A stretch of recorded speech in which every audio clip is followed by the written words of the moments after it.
सभी दर्शक मित्रों से हमारा नमस्कार। मैं ओम प्रकाश यादव, आप देख रहे हैं सूरत दीपोत्सव न्यूज। आज की खबर हम गोड़ादरा पर्वत गांव कम्युनिटी हॉल से आपको जानकारी पहुंचाना चाहते हैं, आप तक सूचना देना चाहते हैं कि कम्युनिटी हॉल पर्वत गांव में श्री कृष्ण गीता संदेश महायज्ञ का आयोजन किया गया है। यह आयोजन 11 जनवरी से 15 जनवरी तक चलेगा और शाम 7 बजे से रात 10 बजे तक कथा का आरंभ रहता है।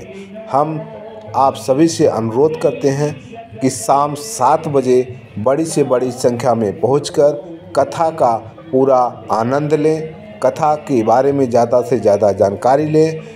श्री कृष्ण गीता संदेश महायज्ञ में पहुंचकर अपना बहुमूल्य योगदान प्रदान करें। और श्री कृष्ण गीता संदेश महायज्ञ में जब भगवान श्री कृष्ण ने अर्जुन को, अपने सारथी अर्जुन को संदेश दिए थे, उस विषय पर आपको ज़्यादा से ज़्यादा जानकारी मिलेगी। महाभारत के बारे में ज़्यादा से ज़्यादा जानकारी मिलेगी। ज़्यादा से ज़्यादा जानकारी देने के लिए मुख्य कथावाचक राजर्षि कुमार राजेंद्र सिंह नरूका महाराज के द्वारा आपको पूरी जानकारी मिलेगी। हम आपसे निवेदन करते हैं कि ज़्यादा से ज़्यादा संख्या में पहुंचकर इस महाज्ञान का आनंद लें और आनंद प्रसादी को ग्रहण करें। पर्वत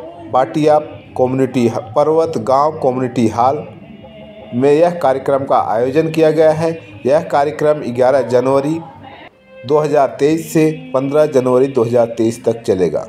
शाम 7 बजे से 10 बजे तक कार्यक्रम का आयोजन है। कार्यक्रम के मुख्य वक्ता महाराज राजर्षि कुमार राजेंद्र सिंह नरूका महाराज के द्वारा आपको ज्ञान का भंडार मिलेगा। पूरे राष्ट्र के अंदर श्री कृष्ण गीता संदेश महायज्ञ का आयोजन हो रहा है। उसी की कड़ी में इस पवित्र ताप्ती नदी के किनारे पर जो हीरा और वस्त्र उद्योग की नदी है सूरत, इसमें भी ये कल 11 तारीख से और 15 तारीख तक 5 दिवसीय श्री कृष्ण गीता ज्ञान महायज्ञ का आयोजन हो रहा है। आज उसका द्वितीय दिन है। आज इसमें श्री गीता जी के अध्याय 3, 4, 5 और 6 ये अध्यायों का आज वाचन होगा। लोगों को इसके बारे में बताया जाएगा। श्री कृष्ण की जो ये गीता है, ये अघोषित रूप से हमारे देश में बैन चल रही है। आपको जितनी भी और कथावाचक या कार्यक्रम दिखाई देंगे, कहीं भी गीता का वाचन, पाठन और गीता का ज्ञान यज्ञ होता नहीं मिलेगा। ये बीड़ा रामराज मिशन ने उठाया है और रामराज मिशन ने मेरे कंधों पे ये न जाने क्या समझकर जिम्मेदारी दी है कि मैं इसको अंजाम दूं, इसको आयोजित कराऊं। तो उसका ये गीता ज्ञान महायज्ञ है।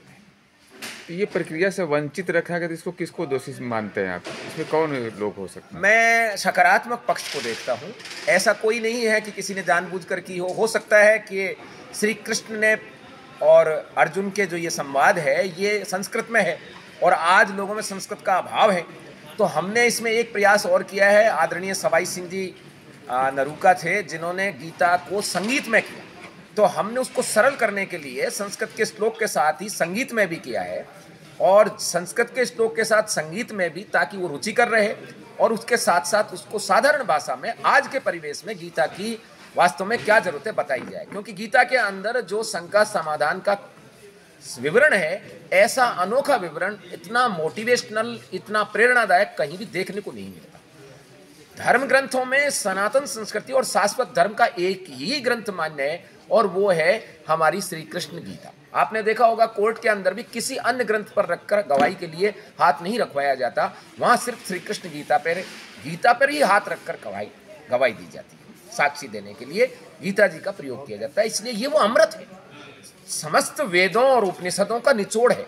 भारतीय सभ्यता और संस्कृति में जितने ऋषि मुनि हुए हैं, उन्होंने गीता के बारे में एकदम क्लियर कहा है कि ये स्वयं भगवान के मुंह से निकली हुई चीज है।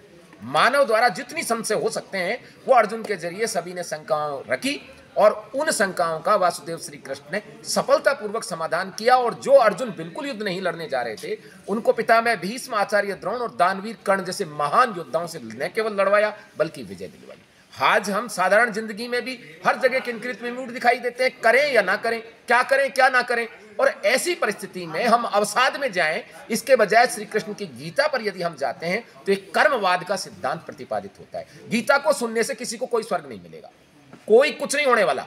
गीता को समझकर उसके कर्मवाद के सिद्धांत को अपनाने से हमें सब कुछ हासिल हो जाएगा। इसकी गारंटी स्वयं श्री कृष्ण देते हैं।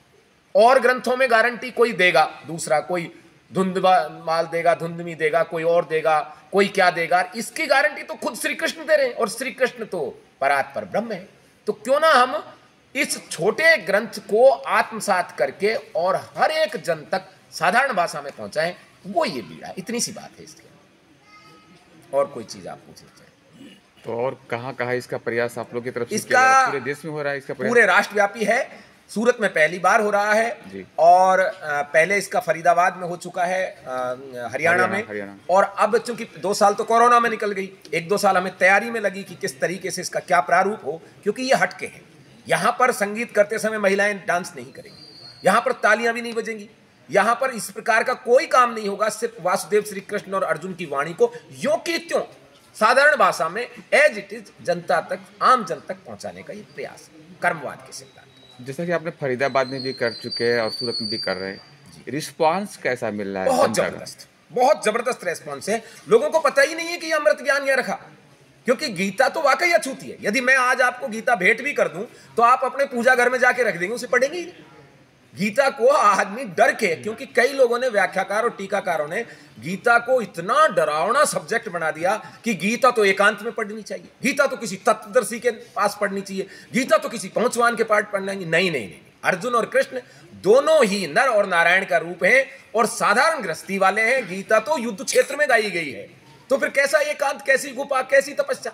गीता सर्वसाधारण के लिए है। ये बात मैं जब कह पाया हूं, जब मैं इस गीता को नियमित रूप से पाठ करके देख रहा हूं। मैंने इसको भारतीय सरकार की सेवाओं के समय ड्यूटी करते हुए भी किया है। मैंने इस गीता का पाठ बस में भी किया है, ट्रेन में भी किया है, हवाई जहाज में भी किया है, रोड पे भी किया है, सब जगह किया है। गीता तो सहज सुलभ है। जब युद्ध भूमि में शस्त्रों के बीच कही जा सकती है बात, तो फिर कैसा एकांत, एकाग्रचित्त तो स्वयं भगवान करते हैं इसके। ये रेस्पॉन्स बहुत जबरदस्त है। बाकी रही सही कसर आप पूरी करें, क्योंकि मीडिया वो चीज है कि हर कण कण जन जन तक इसको पहुंचाएगा तो लोगों में रेस्पॉन्स आएगा। अब गीता का पाठ कर रहे हैं या भागवत गीता का? हाँ, ये कंफ्यूजन है। भागवत गीता नाम का कोई ग्रंथ ही नहीं है। हाँ, गीता है जो श्री कृष्ण ने अर्जुन को 700 श्लोक में बात है। धृतराष्ट्र से शुरू होती है और अंत में संजय से समाप्त होती है। ये 700 श्लोक हैं जिसे श्री कृष्ण गीता कहते हैं। लेकिन इसका नाम लोगों ने जानबूझ के रख दिया श्रीमद् भगवत गीता, और दूसरे का नाम रख दिया श्रीमद् भागवत गीता पुराण, तो कंफ्यूजन हो जाता है। ये गीता है जो युद्ध भूमि में महाभारत के भीष्म पर्व का हिस्सा है, जो 700 श्लोक। इसको स्पष्ट करना जरूरी है ना, जनता को कंफ्यूजन नहीं रहनी चाहिए। यही नहीं, बहुत से लोगों को नहीं पता। भागवत गीता, भागवत पुराण, गीता, इसको एक मानते हैं। ये गीता है जो एक्चुअल में श्री कृष्ण ने और अर्जुन का संवाद है। इसके अंदर श्री कृष्ण अर्जुन का संवाद है, इसके अंदर महाराज धृतराष्ट्र और संजय का अनुवाद है। इसीलिए हमारी जो प्रारूप रेखा है उसके अंदर हमने अर्जुन को प्रतीकात्मक बैठाया है, महाराज धृतराष्ट्र को प्रतीकात्मक बैठाया है, और राज सारथी संजय को प्रतीकात्मक बैठाया है। पहली बार गीता कृष्ण कही अर्जुन को, और वो दिव्य दृष्टि से देखी महात्मा संजय ने, और संजय के जरिए आप हम सब इसको जान पाए। इसलिए इसमें राज सारथी संजय का भी उतना ही महत्व है जितना कि महारथी अर्जुन। ये हमें ध्यान देना चाहिए। तो भ्रमित जनता के लिए दोषी कौन है? जो धर्म में कंफ्यूजन में पड़ी हुई जनता, जिसे किसी बात का, देखिए, जब बाजार में नकली सामान जब तक ही बिकता है जब तक असली सामान नहीं आता। जब असली गीता सामने आ जाएगी तो लोग भ्रमित क्यों होंगे? भ्रमित की जरूरत ही नहीं है। जब खुद ईश्वर के द्वारा कही गई गारंटी आपको मिल जाए तो आप मीडिएटरों के पास क्यों जाओगे? ये तो डायरेक्ट ईश्वर के साथ संबंध स्थापित करने की बात है। यानी कंफ्यूजन दूर करने के पूरी प्रयास आप लोग कर रहे पूर्ण हैं। प्रयास करूंगा, मैं तो कर ही रहा हूं, मेरी टीम कर रही है, रामराज मिशन कर रहा है, साथ साथ आप भी इसमें सहयोग करेंगे तो ये जल्दी हो जाएगा। आज टेक्नोलॉजी का युग है, हमारे पास ब्रह्मास्त्र है। अब जो अपन बात कर रहे हैं थोड़ी देर में यहीं पर पूरे विश्व में फैलाई जा सकती है, यहीं पर कही गई बात। ये ब्रह्मास्त्र इतनी जल्दी काम करेगा कि ये बहुत जल्दी भ्रम दूर होगा, अंधकार छटेगा, नया सवेरा होगा और रामराज आए। ये रामराज स्थापित करने के लिए गीता की अत्यंत आवश्यकता, वास्तविक रामराज, देश क्या है आप लोगों का? वास्तविक रामराज की स्थापना करें, जिसके अंदर राजा और जनता में इतना अच्छा संवाद हो कि जनता अपने राजा से सार्वजनिक रूप से और व्यक्तिगत रूप से भी अपनी तुलना कर सके। और राजा जनता के हित में तो कोई भी निर्णय ले सकता है, लेकिन आदर्श पिता हो, आदर्श पुत्र हो, आदर्श भाई हो, आदर्श मित्र हो, यहां तक कि आदर्श शत्रु हो और आदर्श मित्र हो, ऐसा राम राज्य हमको सबको। इस राम राज्य में तो देवता भी धरती पे आ जाते हैं, तभी तो अयोध्या में सारे देवताओं ने रूप धर के, मानव रूप धर के आ गए थे। तो उस वास्तविक राम राज्य की स्थापना करना चाहते हैं। श्री रामराज मिशन का यही प्रमुख उद्देश्य। देश के अंदर में ढेर सारी असमानताएं फैली हुई हैं, तो ऐसे में राम राज्य की स्थापना कैसे की जा सकती है? वो असमानताएं नहीं है, विभिन्नताएं हैं, विशेषताएं। उसको हम यदि पॉजिटिवली कहेंगे तो ये हमारी विशेषताएं। अनेकता में एकता, ये इस देश की सदा संस्कृति रही है। विभिन्नताएं हैं, हमारी विशेषताएं हैं, वो बरकरार रहेंगी और अपनी अपनी विशेषताओं की पहचान रहेगी। तो कोई किसी से ऊंचा या नीचा नहीं, अपने अपने कर्म हैं। आप कैमरा संभाल रहे हैं, ये काम कर रहे हैं, मैं बोल रहा हूं, मैं मेरा काम कर रहा हूं, आप अपना काम कर रहे हैं। यदि मैं कैमरा संभालूं और आप बोलने लगे तो बिगड़ जाएगा। अपना अपना काम सब करते रहें तो विभिन्नताओं के रहते हुए वो विशेषताएं बन जाएंगी, उनमें भेद नहीं है।